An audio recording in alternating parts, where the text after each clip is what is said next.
This isn't what we're going to talk about today, but I want to ask you anyway. Okay. What is the best quality performance you've ever seen in person musically? The best quality performance. Yeah. I'm not asking you what your favorite concert ever was or what the most fun you ever had or your best memory. None of that. Just who did you see, even if you didn't like the music, who did you see who did the best job playing what they were there to play? Oh, so it has to be a musician. Okay. Yeah, that's what I'm driving at. Sorry, I didn't phrase that well. Quality. Man, that's a hard one. Well, I mean, I saw Alabama play in Fort Payne, Alabama. That's where they're from, right? Yeah. It was June Jam, man. It was last year. It was great, dude, because I don't know, the guy that's singing, the lead singer, Randy, he's up there and You know his name. I think it's Randy Owens. Am I wrong about that? I don't know. I like Alabama, but I don't know any of their names. Randy sounds exactly right to me. Let me tell you how I know it, because he's up there singing. He goes, "This next song, so and so decided to partner us with St. Jude Children's Hospital back in the day, and it's rather hard to sing this, but I'm going to try it." You know, and he gets up there, and the people in the crowd like know these people because they're from there, and this guy's like, "You can do it, Randy! You can do it, buddy! Just go for it, buddy! You know, You can do it." so he's like, you know, Randy's getting emotional, and they probably see each other in Sunday school or something, and he's you know, "You got it, Randy! Go for it, buddy!" It was great. And then he performed Angels Among Us. He did perform Angels. Is that the song? Yeah, that's the song. Dude, that's a deep pull. I bought an Alabama album once when I was a kid. Because there was a girl I liked who liked country music, so I tried to fake it. So I bought a Brooks and Dunn CD, and I bought that Alan Jackson CD. The one that has Chattahoochee on it. Yeah. Learned all the words to that. Pyramid of Cans, the Pale Moonlight. Yeah. I bought that. Oh, what's the guy's name? You can't see his eyes. He has his hat down low. He's an actor. Come on. Dwight Yoakam. I got the Dwight Yoakam CD. So this was your country phase. And I tried it. I tried to play along, and I got the Alabama CD. Yeah, and dude. it had that Angels Among Us song on it, along with the one about minor league baseball and the super famous one about I'm in a hurry to get things done. Is that what it's called? Why? I'm in a hurry. Rushing to life's no fun. Yeah. Do you guys just know all their songs automatically as a birthright? It happens when you pop out of the womb. Yeah, you just like instantly, you just know them. That's how it works. Can you name 5 Alabama songs right now off the top of your head without looking? Oh, gosh. Okay. Well, we'll go Angels Among Us. We'll go Okay. I'm in a Hurry. We'll go Mountain Music, Dixieland Delight. Oh, yeah. Oh, yeah. Shoot. I don't know. Am I out? I don't know. No, you're not out. You got this. I mean, I could sing the songs, but okay, we'll sing the songs. I don't know. What's the one about the fiddle? Don't you have to have one of those? Oh, yeah. If you're going to play in Texas, there's got to be a fiddle in the band. That lead guitar's hot, not for a Louisiana man. Mm-hmm. So rising up that... Yeah, absolutely, dude. They're great. So my buddy, when he learned that I took the family to June Jam, he's like, "Dude, I went to such and such concert, and that year they made an album called For the Record, and it was every one of their number one hits." He said, "Dude, this was 4 CDs." What? Yeah. It's like a box set, and it's all their songs that was ever number one. For the Record. I'm looking it up right now. Alabama. I don't know this to be true. This is what he said. Yeah, 44 track greatest hits. Wait, For the Record, 41 number one hits is a 2-disc. I'm sorry, it's 2-disc. 44 track greatest hits package released by the American country music band Alabama. What? I knew they were a big deal, but are you kidding me? Yeah, it's great. Wow. Tennessee River. No, I didn't know it was like that. Did they do Song of the South? Is that them or is that? Yeah, Song of the South, Sweet Potato Pie, and I Shut My Mouth. Gone with it. Yeah. They played Song of the South. They played Tennessee River. Man, Tennessee River, I love that. I live very close to the Tennessee River. How does that go? I don't know that I know that one. Tennessee River and a mountain man. We get together anytime we can. You know that one. That honestly sounded pretty good, man. I like the way whenever you try to do super serious singing where you're kind of making fun of it, but you're also trying to relay the melody. You have that big breathe off at the end. Mountain man, every time. Oh, I know exactly what mood you're in because of the way you breathe at the end of each phrase. I do. 40-hour week. You know 40-hour week? Work 40-hour week for a living. Pass it on down the line. Hello, Detroit. You know these? No, I don't know that song. But did they do Take a Little Trip? Take a Little Trip. Take a little trip up to heaven tonight. Is that them? I don't know. Maybe they did. I picture that maybe being on that one record I bought that one time. Maybe. Good heavens. Dixieland Delight, I think, is one of the most pleasant songs I've ever heard in my entire life. Oh, it's great, dude. I have absolutely no sense of nostalgia for where you live. I got no background there. Though, you know what? We got all the states where we've all lived as a family on our wall. I got cutting boards. Your cutting boards, yeah. You told me about the cutting boards, yeah. Yeah, we got Alabama on there. Yeah. I mean, we've been there enough. We like it, but I don't feel any nostalgia. I didn't grow up there. And Dixieland Delight is one of the few pieces of art that makes me feel nostalgia for something I was never a part of, like growing up in the South in the 80s or 90s or whatever that's supposed to make you feel. Mm-hmm. Like I feel something. I just don't understand it. So I bought a tag for the front of my truck that it says Alabama Tour. I think it's 1984, something like that. It's 40-hour week, and it's got a hard hat and a lunchbox. I don't know, man. Sweet. Like, in my heart, that's kind of who I am. It's like in the 80s, a blue collar, just basically what I saw my mom and dad do growing up. My mom worked on an assembly line. My dad worked in Tool and Gauge for the same factory. I like that smell. The smell of cutting fluid, a machinist cutting fluid, die grinding fluid. Yeah. I remember my parents coming home smelling like that. That smells like work to me. I'm sorry. You asked me about the best performance. Because of you. No, you're good. Because of you, I've learned to appreciate some of those smells. I can picture the smell of your CNC Music Factory machine that you cut metal with, whatever that fluid is that you run in there. Yeah, I can picture it. It's attached to my memory. But no, that does sound like what you grew up with, and I think that is who you are. You have not moved on from where you grew up. You live real close to there. I live within an hour of where I was born.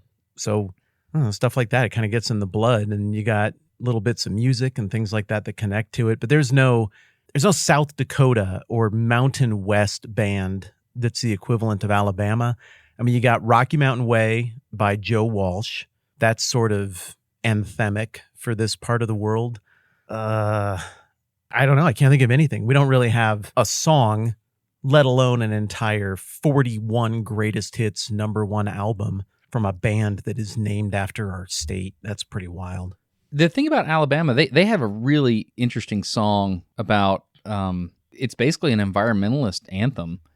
It's talking about leaving the future world better in terms of nature being clean than now. Have you heard this song?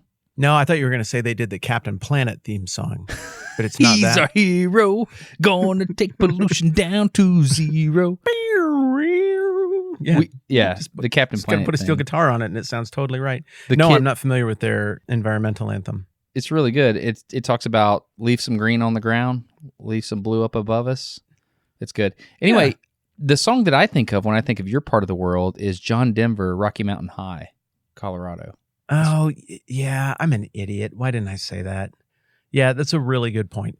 John Denver is kind of Colorado music guy. It predates me by a lot, so I sort of forget John Denver, which is dumb because he's a big deal, obviously. But yeah, I mean, he's got Denver in the name even. Okay, that's a good point. You know, he died as an airplane pilot, right? No, I didn't remember that. Yeah, he was in a crash or something? Yeah, he was piloting an airplane, and it was a modified experimental airplane, and the fuel valve to switch over from one of the fuel tanks to the other was up above your shoulder in a very difficult place to get to. And so there's a lot of questions about what exactly happened, but what they think he ran out of fuel and didn't switch the tanks. When it was happening, like, oh crap, my engine just died. What happened? He didn't figure it out quick enough, and they think that's why he died. Huh. No, I didn't know that. You can read the NTSB reports on that. Like, there's a crash, someone died. The National Transportation Safety Board has to do an investigation. So you can just look all that stuff up. Yeah. No, I didn't remember that was how he passed away. I did remember thinking he died early. Planes got a lot of musicians back then. That's how Keith Green died. Obviously, Big Bopper and who else was on that plane the day the music died? Is it Buddy Holly? Buddy Holly, yeah, and La Bamba guy, Richie Valens, right? Wasn't he on that flight as well? Oh, I don't know. I don't know. You don't hear about that as much anymore. That's good. That means progress. Yeah. You know, the other guy who famously has the last name Denver is Gilligan. Bob Denver is the guy who played Gilligan. What? So you got your John Denver and you got your Bob Denver. Yeah, Bob Denver. He was Gilligan on Gilligan's Island. I didn't know that. I mean, I always felt some kind of pride growing up in Colorado that there were people who had the last name Denver. I don't know what my deal is. So yeah. You started this whole conversation by asking me what the best performance I ever saw was, and I gave you... That's what I was circling you back to. Yep. Were you stalling? I was actually thinking about a busker in London. Okay. There was a busker one time, but he was also performing. But I've seen some amazing buskers. Who is it for you? Who's the best performance? Well, if you'd asked me 8 days ago, it would have been tough. I would have said maybe Foo Fighters at Red Rocks. That was pretty cool. But thinking back on that show, it was great. It was technically great, but it was mostly energy. It was sloppy and reckless, and it was a concert performance. It was a blast. Can I, before you tell me the answer, which I know it must be the concert you just went to, or you wouldn't be saying this, but I want to tell you about the Foo Fighters. I heard David Grohl. Have you seen this clip on the internet of when David Grohl and the Foo Fighters, they were on Saturday Night Live, and Christopher Walken was introducing them? Have you heard about this? No, I don't know. And so David Grohl said they tricked Christopher Walken into putting the accent on fighters instead of Foo. Most people say the Foo Fighters. And yes, they said Christopher Walken came and said, hey, which, is the accent on the emphasis on the Foo or the Fighters? He goes, oh, it's Fighters. He goes, oh, okay. And he said, you'll just have to listen to David Grohl say it, is, ladies and gentlemen, the Foo Fighters. Well, that's already how he sounds. They didn't trick him at all. That's how he says everything. That's I know. His cadence. That's the funny thing. But they knew how he talked, and they decided to throw him off. Oh, that's wonderful. Foo Fighters. That's wonderful. Christopher Walken's communication cadence is the equivalent of all ska band's musical cadence, where everything's on the upbeat. It's the same thing with Christopher Walken. It just messes with you. He just says it on the upbeat.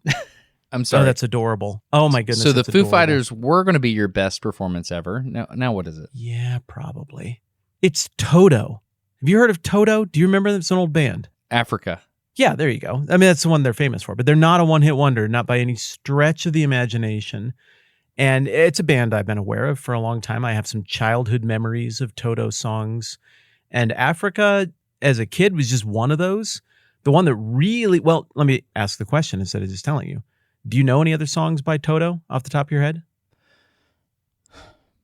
We had this conversation the other day before you went to the concert, and you told me like 3, and I knew the tunes, but I didn't know the songs. We did. I'm sorry. I didn't mean to double up the question here. The reason I knew about Toto singing Africa is because Reliant K has a cover of Africa that's amazing. Yes, it is. And I went and listened to I was like, oh, that's Toto. I've never heard of Toto. So what are some of their songs? Weezer does a cover of Africa as well, that in place of the guitar solo, it has Weird Al doing an accordion solo. It's delightful. The music video doesn't have Rivers Cuomo in it at all. The lead singer is just all Weird Al dressed up like Rivers. It's great. They do Hold the Line. Hold the line. Ba-da-da-da. Love isn't always on time. Okay. You heard that one? Yeah. I thought that was like Journey or something, but okay. Well, that's the other band that played at the show. Literally, the show was Toto and Journey. Was it really? How can you do better than that? Did they do Final Countdown? No. You're thinking of Europe. Oh, Europe I'm sorry. does Final Countdown. I'm sorry. No, it's all right. There's no shame in that. No, there's a lot of shame. It's all in kind of that. that. No, come on. I'm trying to let you off the hook. What does Journey do? They do a lot of... Journey does Any Way You Want It. Oh, yeah. Any way you want it. That's the way. They do When the Lights Go Down in the City. Yeah, whatever that one is. And then Don't Stop Believin'. That's their ultra famous one. What a concert, dude. Oh, it was so good. And Journey was good, man. But they don't have Steve Perry anymore. I mean, it's 50 years of being a band. Things are going to happen. So they still have Neil Schon, the guitarist. And, oh, man, I can't remember the pianist's name at this point. But they still have him. He's great. He's the guy who wrote the riff for "Don't Stop Believin'." Dun dun da da da da da da da. Oh yeah. Da, da, da. And so the show was wonderful, but they did like a reality TV show competition in 2006, 2007 to replace Steve Perry, who I think they're on okay terms with, but Steve Perry got injured and was kind of out of the game for a while, did some solo stuff. I mean, just a lot happens in a 50-year history with the band. And they got a kid from the Philippines. I don't even think he was a native English speaker at that point, who had just grown up idolizing Steve Perry and imitating his voice for fun in his bedroom. And now he's literally the lead singer of Journey and has been longer than Steve Perry was. What? And it was really fun to see him in person and see him do his thing. Yeah, it was crazy. He's been doing it longer than Steve Perry? What is his name? Arnel Pineda? Something like that. I might be butchering the name, but that's close. He is on maybe year 17 as lead singer, and I think Steve Perry was there for maybe 13 years, maybe 15. What? So, I mean, just time goes fast. What are you going to do? And all the hits are from the Steve Perry era, and Steve Perry made him famous or was a big part of it. So I get it. But it was really cool to see all that talent. The Journey show was a blast. The lead singer did a lap around the bowl and high-fived everybody, and he found my son and gave him a big high five, was real friendly with him. That was super exciting because my kids are growing up on this music. They love this stuff. And the lead singer ran up on stage and grabbed Neil Schon. I mean, you're talking Mount Rushmore of rock guitarists here. Grabbed his pick after he got done with the next solo. He pointed out my son from on stage and grabbed the pick and had a roadie run the pick down to my son. And he was just elated. It was magical. That's amazing, dude. That's awesome. It was fun. What do you do with the pick? Yeah. Posed for a lot of pictures, blushed, got kind of embarrassed and thankful, called everybody, showed everybody, and then we got home and he's like, "Dad, can we get a safe to put this in?" "Yes, sir, man. We will find a safe to put this in." A safe. It deserves a safe. That's awesome, dude. Yeah, but the Toto show, my friend, that was the most perfect musical performance I've ever seen live. Everything they do in the songs that you've heard Rosanna as well. All I want to do when I wake up in the morning is see her. I mean, they can do all that in real life. And the lead singer or the two lead singers are phenomenal. The one dude, I didn't know this. He wrote a bunch of the riffs for all the famous Michael Jackson stuff. Like he's the guy who wrote the riff and did the guitar for Beat It. So he just casually banged that out. And the lead singer is John Williams' son. John Williams, the famous composer, like Star Wars and Jaws and all of that. It was wonderful. It is the most impressed I have ever been by musical artists in person. It was a really wonderful experience. That's awesome, dude. That's amazing. I've been thinking a lot lately. There's a lot of these artists that we grew up listening to that they're not going to be around much longer. Like Neil Diamond, dude. Yeah. Neil Diamond still tours. Yeah. We have the option right now in our life to go to a Neil Diamond show, and we should do it. And if we don't do it, we'll never have the option again. We will never have the option again.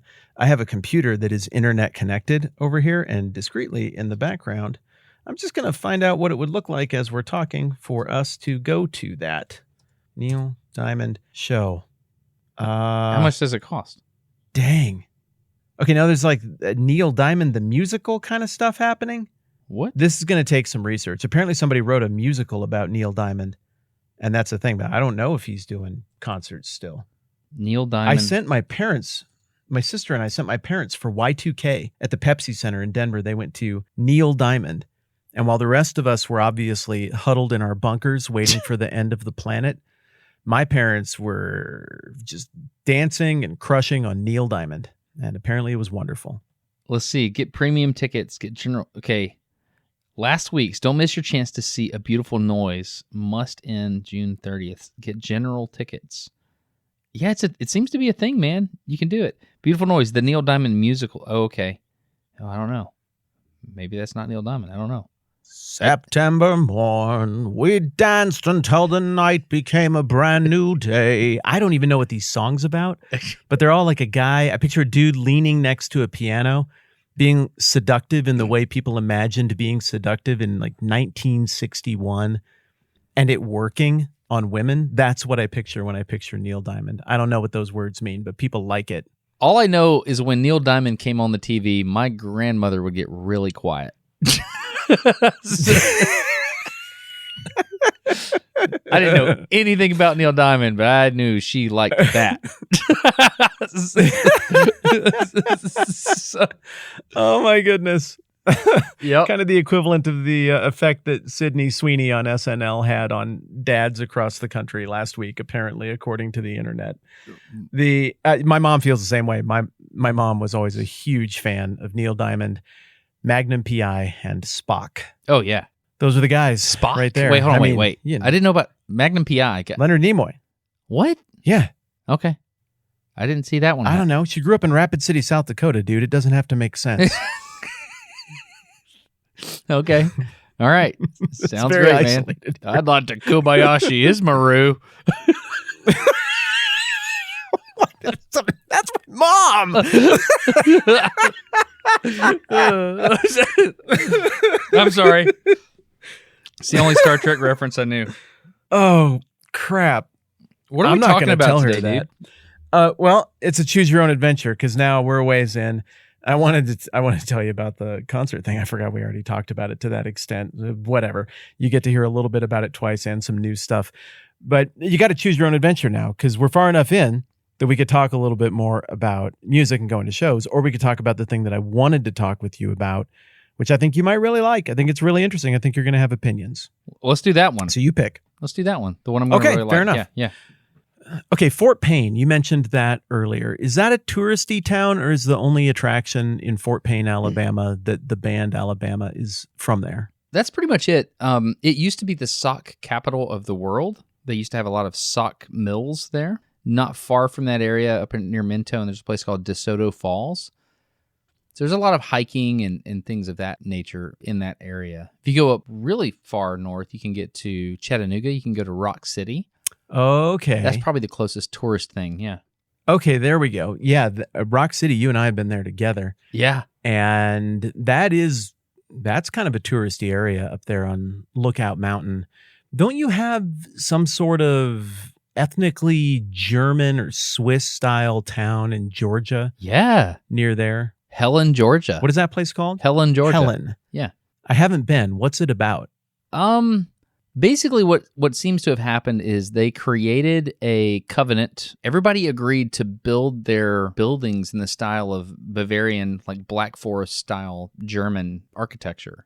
It's really cool. The Chattahoochee River goes right through the river. We call it shooting the hooch. Oh, I went down yonder there once. Yeah. Pyramid of Cans at the Pale Midnight. Yeah, throwback there. You can go shoot the hooch, which is you go to one side of the town, you pay a few bucks, they rent you a tube, and you just float the hooch, the Chattahoochee, all the way to the other end, and then you get on this old school bus and they take you back to your car. It's amazing. That's actually the name of the activity, is shooting the hooch? Yeah, you want to go shoot the hooch? Yeah, that's what you call it. It sounded better when you said it like that. Yeah, it is, I would say, like top 10 family activities you can do. It's amazing. And so there are parts of the village that overlook the Chattahoochee. And so you can like eat schnitzel at this little, I don't know, it is a restaurant, but it's a weird like picnic style restaurant. And it's got an awning overlooking the river about 20 feet up. And you have all these people that your chairs will face the river on like a bar. And everybody's just looking at all these goofballs going down the river in these tubes. And you're down on the tube and you're like, hey man, how's the wiener schnitzel? And they're like, oh, it's great. Gotcha. That looks cold. Is that cold? Yeah, it's cold. It's fun, dude. It's a lot of fun. That's pretty obvious. Yeah. That place sounds wonderful. I love that kind of stuff. Yeah, a lot of blown glass, that kind of stuff. Is the Germanness of that in any way connected to the Germanness around Huntsville that goes back to the von Braun era and stuff like that? I don't think so. It feels different. Maybe it is, but no, Huntsville's very much, I mean, these were people from Germany that came over from Peenemünde. You know, they were German rocket scientists working for the Nazis that came over. So it's a very different thing. You mentioned tourist. It's one of those towns where you go in and you go in one store and they're like blowing glass. You go in another store, they're making taffy. Yeah. That kind of thing. Okay, that's exactly it. I suppose you've got Pigeon Forge there as well. That would be a really touristy town. Oh, yeah. That's within striking distance, right? That's what it's called. The one by Great Smoky Mountain National Park. Yeah. Pigeon Forge. Yeah. And Gatlinburg. Yeah. Do you like towns like that? Do you like the overtly touristy towns, or they kind of wear you out? That's a good question. So it's kind of we were driving on a dad venture, had all the kids, and a brief story here. So have I ever told you about the Dreamcatcher? Have I already told you this? Yes, you have. You've told us about the Dreamcatcher. Oh, okay. Uh-huh. Okay, yeah. Anyway, so that was Cherokee, North Carolina. It's a weird vibe. Like, I like the town. I like the experience because you're there and you're like, I'm just kind of chilling out, doing whatever. But still, there's a ton of people trying to take advantage of you. The Dreamcatcher, which hangs on my wall at home as an ode to that dad venture we took, it's kind of a... Which, for the Third Chair members who did not hear that conversation or don't recall it, you sort of struck a bargain with your kids to teach them a lesson, and it resulted in you purchasing an expensive Dreamcatcher you did not want. Correct. From Cherokee, North Carolina, from a tourist shop. Yeah. And they said, hey, this is $99. Can we have it for $30? He's like, oh, no, this is hand-painted. And you look at it, and you're like, clearly this eagle with lightning bolts is not... The running joke was, before we came to Cherokee, North Carolina, I look at the whole bus full of kids, and I said, hey, this is the kind of town we're going to. Cherokee, North Carolina, there's going to be tourist stuff. We're going to roll up. There's going to be like this whole store with Native American art, and there's going to be like a Dreamcatcher with an eagle with lightning bolts in the back. That's the only thing I would consider buying. Everything else, all the leather holsters and like leather jackets with tassels and stuff, you don't need any of that. But if you find an eagle Dreamcatcher with lightning bolts in the back, you should actually consider it. And we rolled up, and sure enough, we walk in front and center. That specific Dreamcatcher that I spoke into existence was right in the door when we walked in. And it was like, normally $200, right now $99.95. That's a shockingly good deal. I know, right? I went across the street and the kids ended up buying it for me, and they're like, so how does this work? And they asked the guy, and he goes, oh, it catches the hippopotamus. The thetans? I mean, what is that? The hippopotamus? Like, it catches them? No, well, I mean, the hippopotamus speak to you through the dream. And we were just like, okay, great. And so we got it, and we actually... It's $100. We were able to get the price tag on it as well. Like, we said we would buy it as long as you allow us to keep the tag that says the price on it, because it's like a used car kind of thing. So I like the experience. I don't like being taken advantage of by all those people. Why do you ask? There's a conversation. It's really a recurring conversation that occurs on the internet, really anywhere where people have conversations. I've seen it on Reddit repeatedly, every 6 months. You know how there are these repeated conversations on Reddit, like, what podcasts do you all like? Yeah. Or what's a thing you used to like, but now you hate? The same questions. It works over and over again. There's one ongoing thread that people keep having and keep repeating about tourist traps. What are your favorite ones? What are the worst ones? Today, I actually took the time and I read a little bit of it, and it got me thinking, all right, I'm not sure I sense that in this thread, you all have properly defined what a tourist trap is. And I think that affects the conversation. And I wanted to bounce a question off of you. What to you is the difference between a tourist destination and a tourist trap? Oh, wow. Okay. Well, that's a great question. I think a tourist trap is based on the idea that a fool and his money are easily parted. When you get people at a town, they're going somewhere for a tourist thing. So if I know I'm going to have people in a location and they're out of their element, they're out of their comfort zone, but they do need necessities, or maybe they're, I can convince them that they should buy this thing because they are happier than normal, because they're not thinking about work. Their guard is down. I can take advantage of them. I think that is a tourist trap. And so a tourist destination would be a thing like Clingman's Dome in Tennessee, or what's that thing out there where you're at? Devil's Tower? Is that near you? Yeah, this is important. This means something. Yeah. So these things that you want to go see are very interesting, but while you're there, there's all this other stuff, and you're like, you have a lot of downtime. At that point in time, you can take advantage of people. There's this place in Peru that you can go, and there's a little market that'll pop up at this one location, and it's usually right near the place that everybody gets on their taxi to go to the airport, right? Okay. So this market has all these trinkets, and it's like, I've got a little piranha in the other room, And so what we always do is we wait and we buy the bracelet we're going to give your daughter when you get home kind of thing. We buy that in Iquitos. Yeah. We don't buy that in Lima because in Lima, the prices are crazy. And in Iquitos, people actually make them. A lot of the goods you see at these little markets, they're made in China. Some of them are. Mm-hmm. They make them in China. Well, one of the most interesting things I saw recently, we were in Italy for our 20th anniversary, which was amazing. I don't think we've talked about that yet. That's weird. I don't think we have. We intended to. I still don't know what happened on your trip because we were going to talk about it here and save it for the third chair. And then I still don't know what happened on your trip. And it was months ago. This episode of No Dumb Questions is brought to you by the patrons who support this program, which is wild because you don't have to. Because it's free. So theoretically, nobody has to do anything. But weirdly, a bunch of you do. And we super appreciate that because it helps a ton and makes this thing work. So thank you to everybody who does that. You don't have to, but it's awesome. If you want to learn more about that, you can go to patreon.com/nodumbquestions or not. That's cool too. Either way, thanks for listening. Back to the conversation. We were in this town called Sorrento. They said, hey, what Sorrento is known for is marquetry, which is inlaying wood. You take colored woods and you inlay them like puzzle pieces, and you can make art using nothing but dyed woods or, in some cases, natural wood color. Sure, I can picture it. I didn't know it had a name.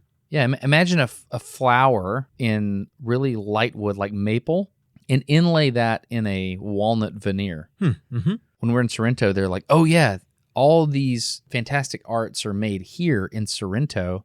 You've got to buy something here while you're here.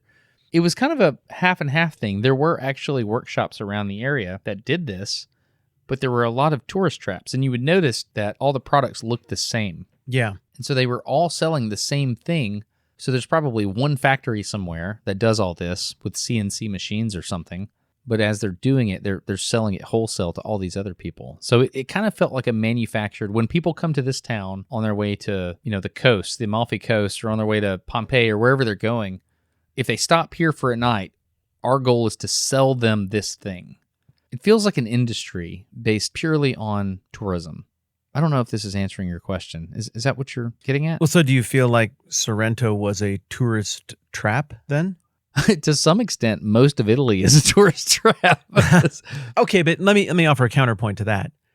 How sad would Italians be if people quit coming? Other than the money, how sad would Romans be if tourists quit showing up there and walking in groups of 80, all waving yellow flags so that they know where they're supposed to be in order and snapping the same selfies in front of the same iconic places? I don't think they'd be that sad. Do you?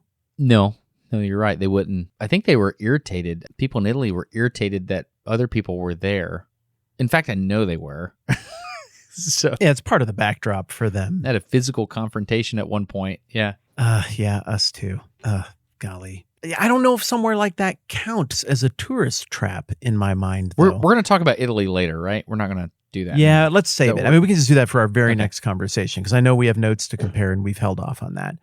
But that's an iconic major center of global trade and culture and art. It's a huge population center. I don't think that qualifies as a tourist trap. I think a tourist trap could exist within a city, but it's a town that exists only to siphon off tourist money, and there's no other product made by that particular town. There's no other reason for it to exist. Do you think that's a fair distinction? Yeah, absolutely. What would you say is the worst tourist trap you've ever experienced? Oh, no, that's a good question. Have you been to Estes Park, Colorado? No. Estes Park is no, I can't compare it to Pigeon Forge. It's quainter than Pigeon Forge. Niagara Falls? Niagara Falls is horrible. There's no reason for that to exist.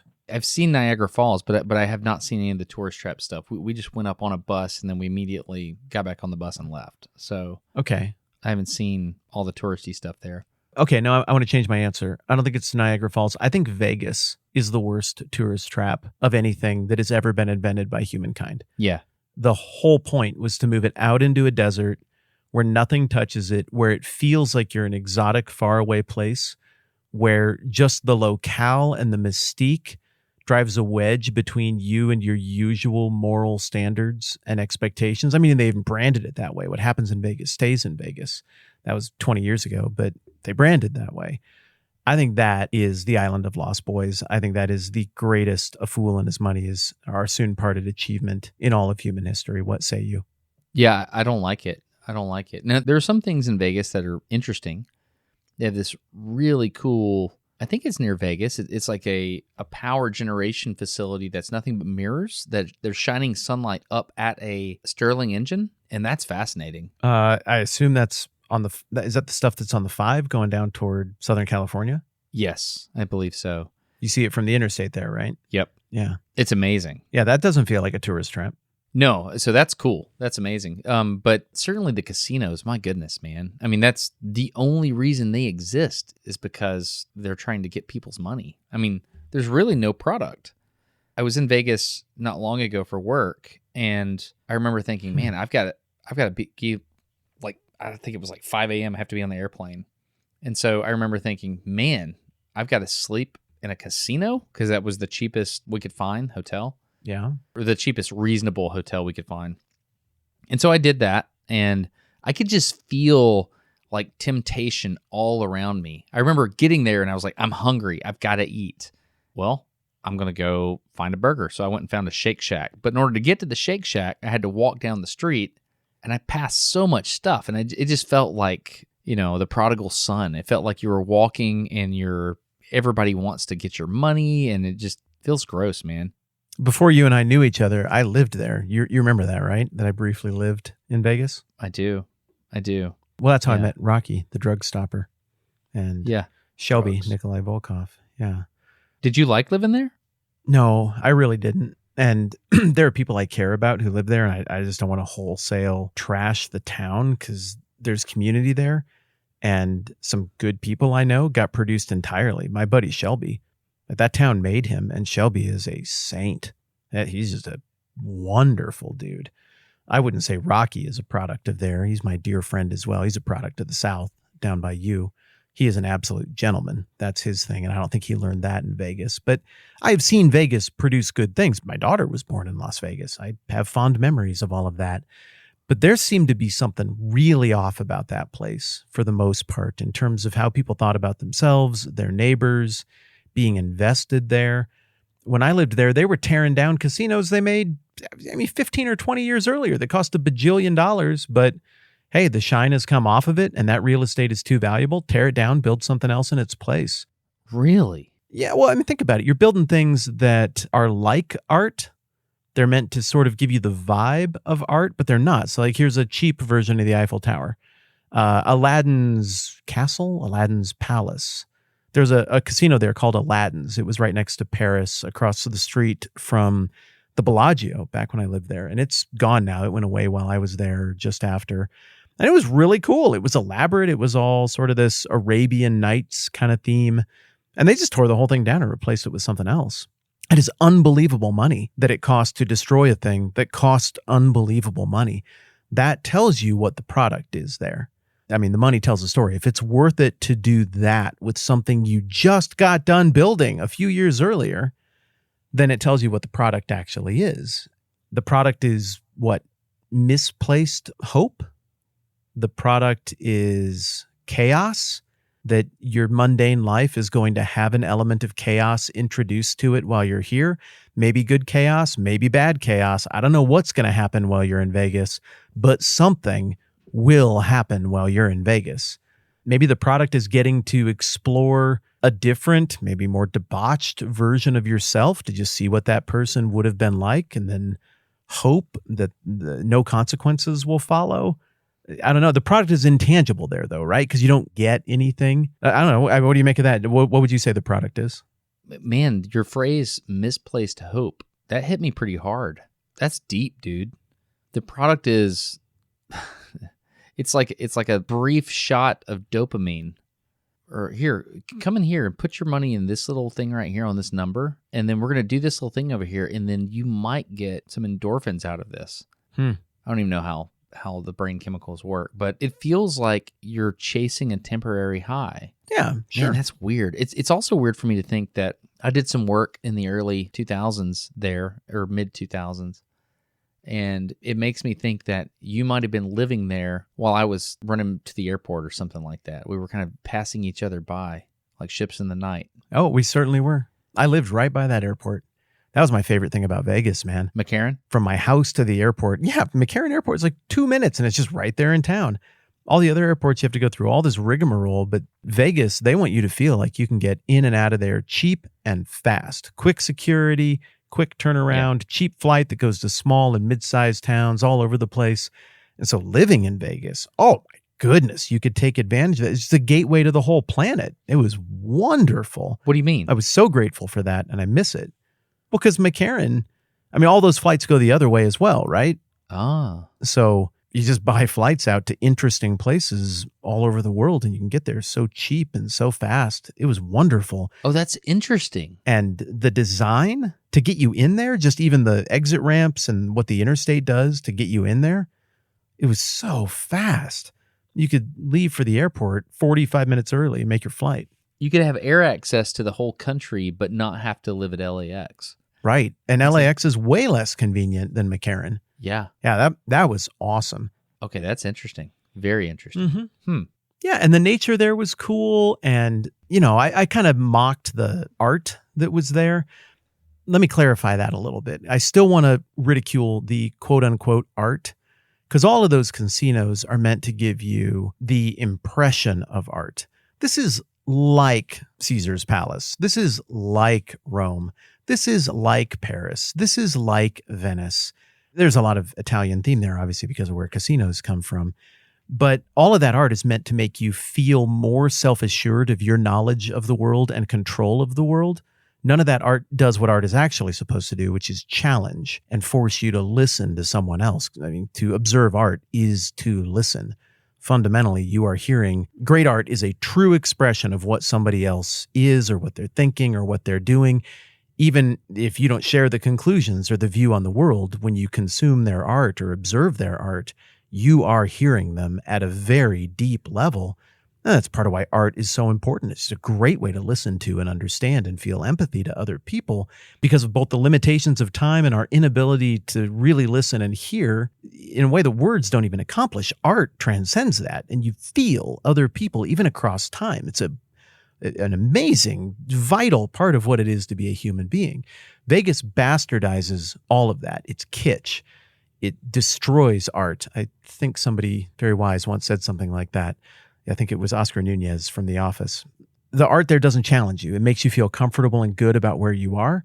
It's all a lotus. It's meant to just lull you to sleep so you spend your money. But the shows that happen in Vegas at all of those theaters, well, no, that's different. There's some pretty cool stuff that happens there because, I mean, legitimately great artists perform legitimately great art and perform amazing feats at these different shows. So there's good stuff about it. Whenever Vegas comes up and you and I talk about it, I feel like I just want to crap all over it. And I think that's part fair, but not entirely fair. I can remember being more mad at Vegas than any other city. Well, that's not true. I was robbed 3 times in one day in Freetown, Sierra Leone. So, what? I think I knew about one. Okay, that's pretty bad. I mean, robbed is a strong word, but like I was taken advantage of. People would like, I bought a Coke at a restaurant and they're like, oh, that'll be $10. I'm like, no, it's not. So that's technically they robbed me, but things like that. But anyway, I remember being more mad at Vegas than any other city up to that point in my life. My daughter was born. And you know in your 20s when you really want to make a name for yourself? Yeah, I do. You try so very hard and you do all the things. And I remember my daughter was born and it was amazing. And then I was like, well, there's this meeting I have to go to because I'm the youngest guy in this group. And it's a group of very important people doing very important things. And I just got to go. Like the fact that I'm in the group is an honor and yeah, I got to go. And so I remember going out there and being in the meetings, and my daughter wasn't even a week old. And I remember at one point in the meeting being angry at myself for making this decision and valuing this over being at home. And then I remember changing my flight or something to get home a day early, and then being in the airport line in Vegas and just being angry. I was angry at Vegas, but I think I was also angry at myself, which probably happens a lot in Vegas. But I remember the night before we had gone out to eat as a group or something like that, and we'd gone to like a steakhouse. There was a place there that had really good steak or something. And I remember I wanted to walk through a casino because I I didn't gamble or anything, but I wanted to see it. And so we went through the Venetian, I believe. Isn't that the name of a casino? Yeah, it imitates art. It's like art. Mm-hmm.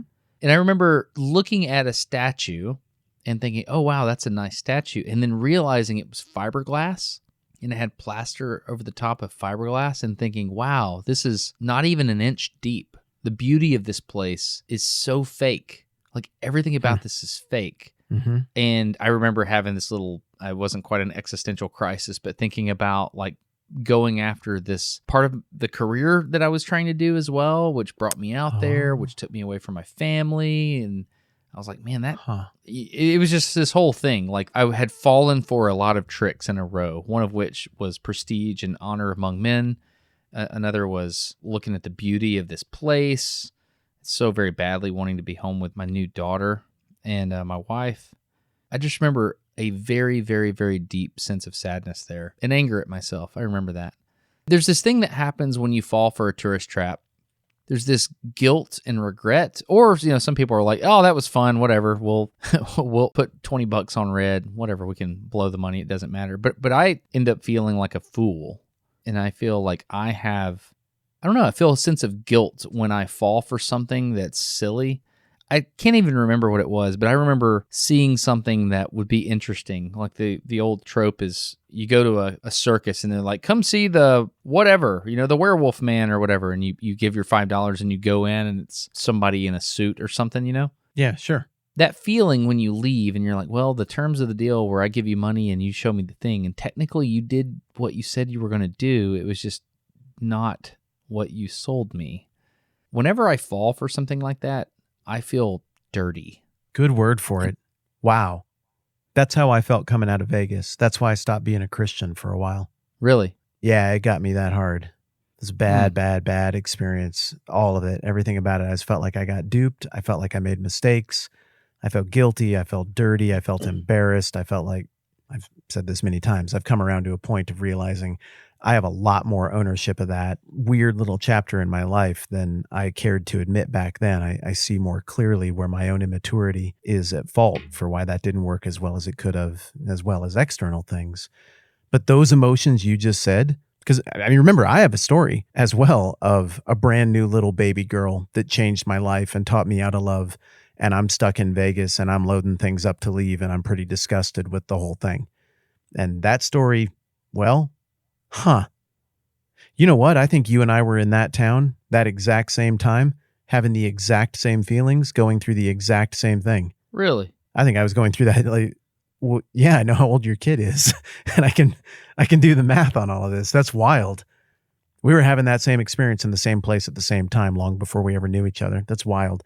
But that I got duped, that kind of guilty, blamey, dirty, this was a waste kind of feeling.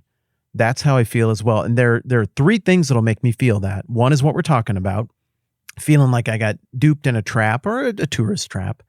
Another is I felt it when I was a kid and I would mow a lawn. I'd get $5 and we didn't have any video game systems in the house. Those were my parents' rules. We just didn't do it. I could play at my friend's house. They weren't against video games. We just weren't going to buy one. We weren't going to have one. We were going to read books and whatever.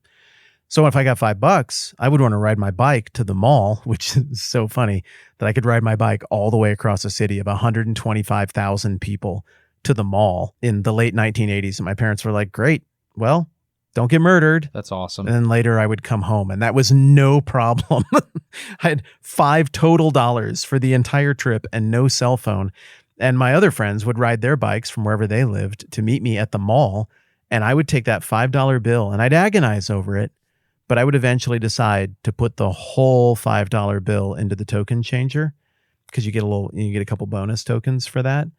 And then I would feel the number of quarters in my pocket or tokens in my pocket going down as I burned through lives and fought space aliens and did whatever I did with video games until finally I reached in my pocket and there were none left. And then I was just sick and I would leave and I remember those bike rides home feeling like, what did I get for that? I worked so hard for that $5. I exerted energy to ride my bike over here. And it was a fun hour, sort of, but it was mostly filled with dread because I knew what I was doing. And now the time is gone and I have nothing. I have $0 in my pocket now. And it was the same thing. I'd feel taken. Like I got duped by stuff. And then the other time where I feel that, I still feel today, buddy. I feel it when I get on a waterfall app. The only one of those that I currently use at all is Twitter, X. I don't do much anything on Reddit anymore. I don't have anything on Facebook. I mean, there's 10-minute Bible hour stuff on Facebook, but I don't run any of that. Somebody else does it. So the only one I have, the only waterfall app is X.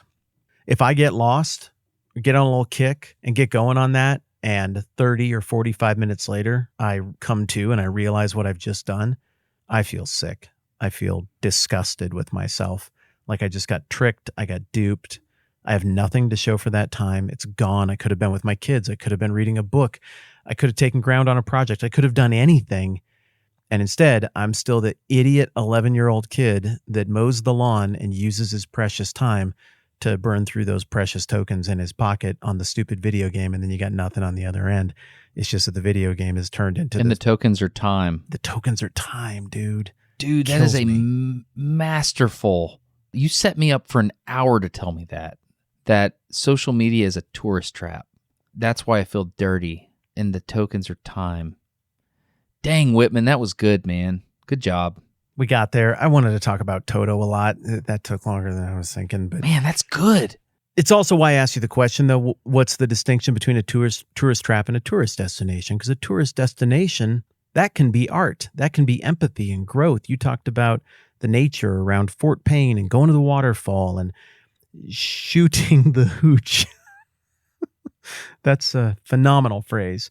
But those things, you're doing something. You're active. You're participating in the world and nature, or you're consuming art, and in doing so, listening to other people. That's why childhood felt so good. We were kings, dude. We were kings. Keep going. We could ride our bike up the street where Jeremy Bryant made a portable lemonade stand that we would pedal power, and we would go down and we would sell lemonade on the street. And we didn't have anything to take our tokens. We were kings, man. We could ride our bikes. We could build ramps. That's awesome. It was awesome. Well said. Kings is a good term for it. Yeah, and I don't feel good when something takes my crown. Nothing takes it. I give it up voluntarily too often. And yeah, I felt like the thread on Reddit that made me want to talk to you about this. I feel like it always has the same problem, though, in the build of it. It's that they liken beautiful things to go see and interesting places full of culture and art and beauty to tourist traps, and they're not the same. The one is a trick. The other is exactly what it says it is and more. So Wall Drug, South Dakota, it's kind of a tourist trap, but it's also exactly what it says it is. And what it is, the value proposition there is, it's a break on a long, miserable, boring drive across a flat, boring interstate. And you're going to come here and we're going to make fun of the very idea of tourist traps by having free water and the stupidest, biggest gift shop you've ever seen ever for no reason. And it's not going to be terribly expensive. We don't even need to take anything from you. It has a charm to it. Then there are dirtier tourist traps, like some of the ones that we've talked about, where there are predatory habits. I think of Manuel Antonio National Park in Costa Rica. The park is great, but driving up, all of these liars stand outside and use whistles and orange vests to try to get unsuspecting people who don't speak the language to pull over and pay them exorbitant amounts of money for parking they don't need because they've never been to the park before and they're never going back. That's exploitative. That's a tourist trap. I don't like that one. But other things that inspire your sense of wonder, and it's a fair trade, and you feel good about the tokens that left your pocket and the tokens that are still in there and what you got for it. Okay, well, that's different. That builds you up. That's part of the experience and the adventure of life. You just feel gross when you drain the tokens in your pocket for absolutely nothing, either literally or metaphorically, as is the case with social media. All right, here's what you just did to me. So, all right, I go through these phases. I remember when we took the trip out west, I deleted like a bunch of apps off my phone, and I'm just very much going to be present. I'm trying to work on my dissertation now for school. Dang, dude. It's very, very difficult because I'm used to the feedback cycle of I'm going to work on this video for several weeks and then upload it. And then, oh, wow, cool.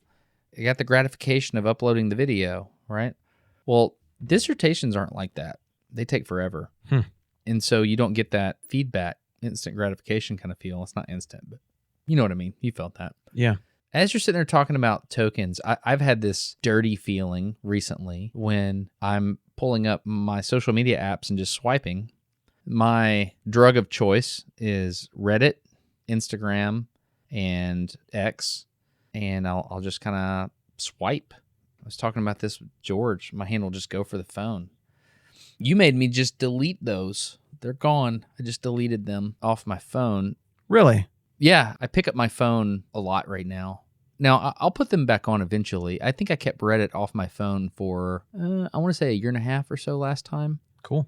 I don't know how long I'll keep it off right now, but I just deleted them for the time being. So if I want to access them, I have to go to a laptop or a computer. So that'll prevent me from going straight there. So that's what you did to me. Thanks. That's funny that you said that, because somewhere in the middle of this, just casually in the background, I was like, I can't even have this conversation while I still have X on my phone. I have everything else is gone. I don't have any other apps. And so just real discreetly while we were talking, I was like, yeah, I'm just going to make it go away right now. And I went over here and pulled it up and I removed it. And then you went and told me that. So that's kind of funny. That's apparently we came to some similar conclusions. Did you really? I did. Yeah.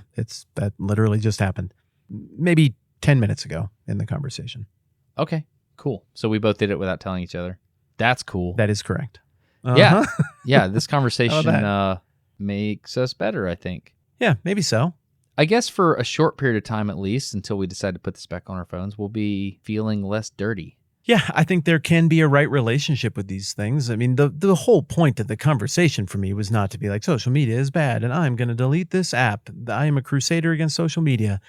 There's just this general sense of malaise that I have felt, a texture of a bad feeling that's unique, that I've felt at a few different times in my life. And I felt it when I was going through this thread that I was reading about tourist traps. And I had thought about the arcade thing. I had a conversation with a friend where that came up a while back. I thought, those two emotions felt similar. Leaving Vegas felt similar. And, well, getting caught by the lotus, the white lotus that makes you lose track of time and forget who you are and where you are, and the toxic chemicals and smells that come from the magical lotus in mythology, they make you forget and lose yourself. That lotus disgust I also feel over social media. And I think it's all related. I think it's all a similar sadness and malaise that all of those things have given me. And I kind of wanted to mentally separate them out a little bit from things that are fun and life-giving, like travel and adventure. And you know what? If I go to a place that's beautiful and I didn't bring a towel or some dumb flip-flops and I need that, I'm glad someone is selling it. That to me is, I got no problem with that. That's great. But that's in service of a good thing. Whereas these other things I think are often more consuming and leave you feeling empty and like you lost something you can't get back. Huh. Well, thank you. Thank you for the edifying conversation. I think I'm going to go to my son's baseball game now. So thank you. Happy baseball game. See you, buddy. Later.